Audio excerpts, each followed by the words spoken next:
You ever have one of those neighbors who think they are the sheriff of the neighborhood?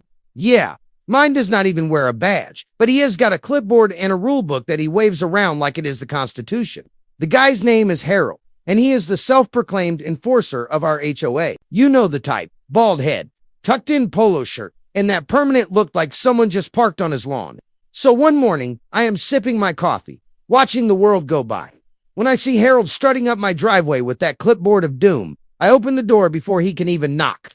He gives me this smirk and says, "Morning, Tom. We need to talk about your truck." Now, my truck, a shiny red F150 with a little lift and some chrome trim, is my pride and joy. I work hard. I pay my dues. And that truck has hauled everything from mulch to furniture to my in-laws' luggage. So I raise an eyebrow and say, "What about it?" Harold flips through his papers like he is reading scripture and says, Section 14B of the HOA regulations. No oversized or commercial-looking vehicles may be parked in driveways overnight. I almost spit out my coffee. Commercial-looking Harold. It is a Ford, not a freight train. He shrugs. Rules are rules. You have 72 hours to remove it or face a fine. Then he turns around and strolls away like he just solved world peace. Now, normally, I would have let it go. Maybe parked it around the corner. But the man's attitude got under my skin. The way he said it, like I was a kid who broke curfew. I stood there on my porch, looking at my truck, and said out loud, "All right, Harold, you want to play that game? Let's play." I spent the next 2 days doing my homework. I read the entire HOA handbook front to back, and I found something very interesting. Nowhere did it define what oversized or commercial-looking actually meant. It was one of those vague rules that people like Harold love because it gives them power without limits. That was my opening. So on the third day, right before the 72-hour deadline, I called a dealership out of town. I told them I wanted something big. I mean big. They thought I was joking until I said, "I am serious. I need something that makes an F-150 look like a toy." The salesman chuckled and said, "You are going to want to see this." The next morning, a flatbed truck rolled into the neighborhood, carrying my new ride, a jet black, lifted F-350 Super Duty. This thing was a beast. Tires the size of beach balls, chrome grille shining like the gates of heaven, and an exhaust growl that made the ground tremble. When I started it up, birds literally flew off the trees. And of course, who comes jogging out of his house in sandals and socks, waving his clipboard like a white flag? Harold. He comes running over, face red as a fire hydrant. "Tom, what in the world is that?" I grin. "It is a truck, Harold. Just like the last one, only better." He starts flipping through his papers again. You cannot park that here. It is even bigger. It violates the rules." I lean on the hood and say, "Show me where it says that."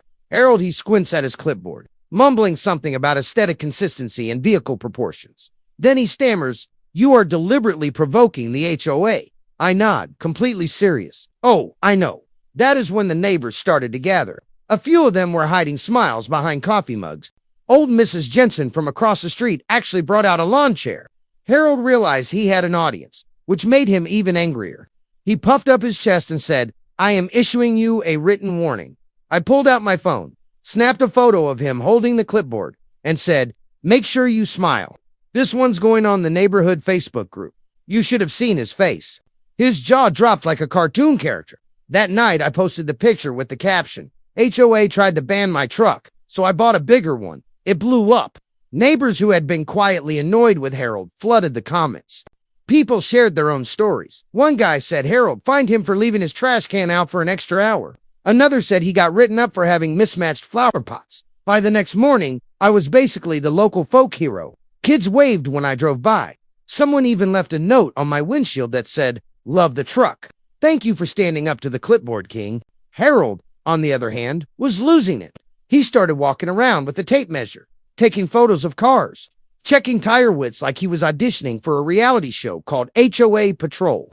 But the more he complained, the more the neighborhood laughed. It was glorious. A few days later, I got an official HOA notice in the mail. It said, "You are in violation of vehicle regulations. Immediate action required." But instead of sending them an apology or moving the truck, I sent them a 4-page letter quoting their own bylaws back to them, word for word, highlighting every vague clause and missing definition. I ended the letter with, "Until the HOA provides a specific measurable definition of oversized, I will continue to park my legally registered non-commercial vehicle in my driveway." Respectfully, Tom, I sent copies to every board member. And this was the best part. I CC'd the local news station that had once done a segment on overreaching HOAs. 2 days later, my phone rang. It was a reporter asking if I was the guy with the truck. I grinned. That depends, I said. Do you like good stories? The next morning, I woke up to find a local news van parked at the entrance of the neighborhood. A young reporter, full of that caffeine-fueled enthusiasm only new journalists have, was standing in front of my house with a mic and a cameraman. I could already see Harold on his lawn, gripping his clipboard like it was a lifeline, whispering something into his phone. The reporter waved at me. Tom, right. You are the guy with the truck story that went viral. I nodded. That is me. Would you like me to start the engine? It makes a great soundbite. She laughed and said, absolutely. So I fired it up. That beast roared like thunder. The cameraman flinched. The birds scattered again. And I swear, somewhere in the distance, Harold's soul left his body. The reporter turned to the camera and started her segment. Residents in a local community are clashing over HOA vehicle rules after one homeowner bought a bigger truck in protest of a ban. She narrated while the camera panned over my driveway. Behind her, Harold was pacing back and forth, trying to stay out of frame, but completely failing. After the segment aired that night, things escalated fast. My phone buzzed nonstop. People from other towns started sending messages saying things like, "You are a hero," or "Our HOA needs a Tom." The clip got shared on Facebook, then on Reddit, and within a few days, the story reached a regional paper. Harold, of course, was furious. The next day, I got another notice taped to my door. It said, in all caps, "Failure to comply will result in legal action." I stood there reading it, and I could not help but laugh. Legal action for a truck. So I did what any reasonable man would do. I parked my F350 right in front of the HOA office. It was a small brick building near the neighborhood entrance, usually empty except for a sad-looking fern and one folding chair. I parked perfectly legal, no red zone, no blocking anything, but positioned just right so that the truck's shadow completely covered the HOA sign. Then I left it there all day. By noon, I received 3 phone calls and 1 email from Harold.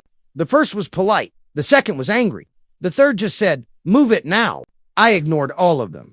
That evening, I drove home, and the neighborhood felt different. People waved, laughed, even clapped when I pulled into the driveway. One of my neighbors, Rick, shouted, "Legend." As I passed by, Harold must have seen it too, because the next morning, he held an emergency HOA board meeting. They posted a notice on the community bulletin board that said, "Discussion on vehicle regulations. Attendance encouraged." You better believe I showed up. The room was full, standing room only. Harold sat at the front with his usual binder of bylaws, flanked by 2 board members who looked like they regretted being there. He cleared his throat and said, "We are here to discuss the issue of oversized vehicles undermining the aesthetic harmony of our community." Aesthetic harmony. He actually said that with a straight face. I raised my hand and said, "Define oversized." "Harold," he glared at me, "you know exactly what it means." I smiled. "No, I do not, because your bylaws do not define it.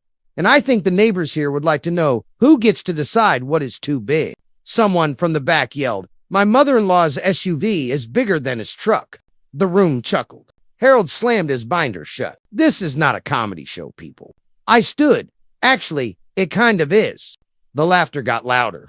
One of the board members, clearly tired of Harold's nonsense, leaned into the microphone and said, "Maybe we should revisit the language in the rules. There seems to be confusion."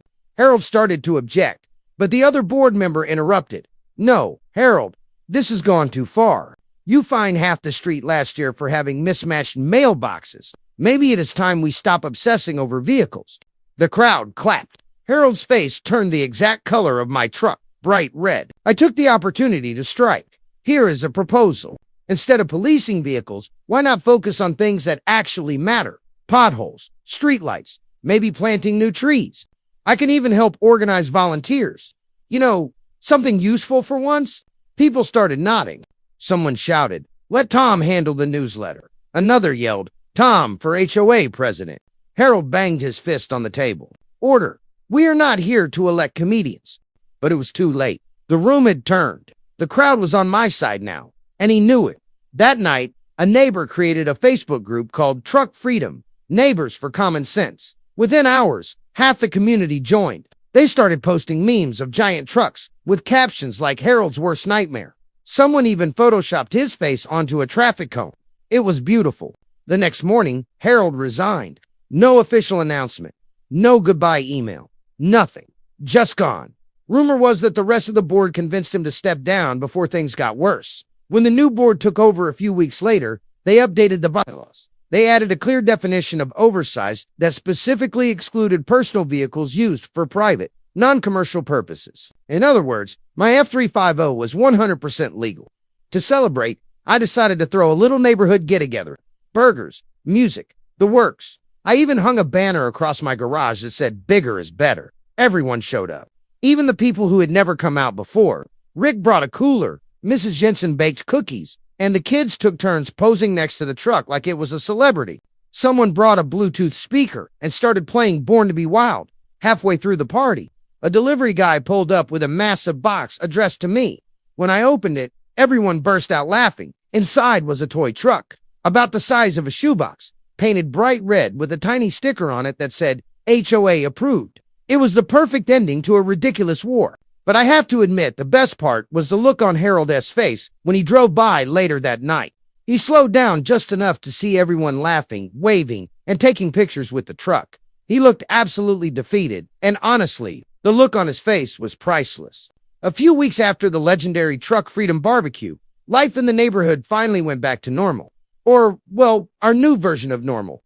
See, before all this, everyone kept to themselves. The HOA had people scared to even hang a wind chime without approval. But ever since the Great Truck Rebellion, folks started actually talking, smiling, helping each other. It was like the entire street got a personality upgrade. Every weekend you could spot someone washing their car, blasting old rock music, and waving at passersby. Kids started riding their bikes again. Even the lawns looked happier. The air felt lighter, mostly because Harold S. passive-aggressive reminder emails had finally stopped clogging everyone's inbox.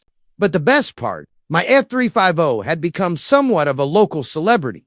People still stopped by to take selfies with it. One guy even asked if he could use it for his wedding photos. I said sure, as long as I got a slice of cake. One morning, I was sipping coffee on my porch when I noticed a white envelope in my mailbox. For a split second, I got flashbacks of all those HOA fines and violation notices. My stomach tightened, but when I opened it, I started laughing so hard I nearly spilled my coffee. It was a handwritten note from the new HOA board. It read, "Dear Tom, the board would like to thank you for bringing positive change to our community. You reminded us that rules are meant to serve the people, not control them. Also, nice truck. Sincerely, the HOA." The new, fun kind at the bottom. Someone had drawn a tiny doodle of a monster truck crushing a clipboard. I had to frame it. The days rolled by peacefully until one afternoon, I noticed something strange. A moving truck pulled into Harold's old house. I thought maybe someone new was moving in, but when the door opened, my jaw dropped. It was Harold. He was back, except this time he looked different. No clipboard, no tie, just jeans, a t-shirt, and what might have been a genuine smile. He spotted me across the street and hesitated. For a second, I thought he might bolt back into the house. But then he walked over. "Hey, Tom," he said quietly. "Long time." I raised an eyebrow. "Back from your vacation?" He smirked a little. "Something like that. Thought maybe I could start fresh." "No HOA business. Just a neighbor." Now, you have to understand, this man once fined someone for having their trash bins visible 30 minutes before pickup time. So hearing him say just a neighbor felt like watching a cat try to bark. But I decided to give him a shot. "Sure thing, Harold. Just do not park too close to my truck. It gets jealous." He chuckled, which was weirdly human of him. Over the next few weeks, Harold actually started blending in. He came to the next barbecue. He waved at people. He even brought potato salad. And you know what? It was good. The man had been terrorizing the neighborhood for years, but apparently he knew his way around a recipe. At one point during the party, he walked over and looked at my F350. "You know," he said, "I used to think this thing was an eyesore." I grinned. "And now," he sighed, "now it is kind of beautiful." That moment was surreal. It was like the end of a cheesy redemption arc. The villain finally sees the light, or, in this case, the chrome. After that, things stayed peaceful for months. The new HOA was chill. Everyone got along, and my truck enjoyed full diplomatic immunity. Life was good. Then one day, I got another letter, but this one was from the city, not the HOA. It said they were doing a routine zoning inspection and that certain vehicle sizes might require new registration under updated local ordinances. I laughed out loud. Here we go again. I half expected Harold to be behind it, but when I asked him, he looked genuinely shocked. Nope, not me this time. I am retired from that life. Turns out the city was updating parking rules downtown, not residential. My truck was fine. Still, the scare gave me an idea. I decided to use all the neighborhood's newfound energy for something good, not just rebellion. We formed a small committee to help homeowners push back on unnecessary red tape citywide. We called it Common Sense First. It started small, but soon people from other neighborhoods joined too. Apparently, my truck story had inspired more folks than I realized. I started getting messages like, "Hey man, we fought our HOA about mailbox colors and won," or "You are the reason I put Christmas lights up in July." It felt crazy. I never set out to be the face of suburban defiance, but somehow, here I was. Then one day, a package arrived at my doorstep. No return address. Inside was a little toy F-350, same color as mine, with a sticker on the side that said, Freedom Edition. No note, no sender. Just that. I placed it on my dashboard, right above the steering wheel, where it still sits today. Sometimes I catch myself smiling at it when I drive through the neighborhood. The lawns are green, the mailboxes matched just enough, and Harold's out front watering his roses. Peaceful. Every now and then, someone new moves in and hears a story about the guy who fought the HOA with a truck. They always think it is exaggerated, like some suburban legend. Then they see me pull up, engine rumbling, chrome gleaming in the sun, and their eyes widen. I roll down the window, grin and say, "Yeah, it was me." And the look on their faces, still priceless.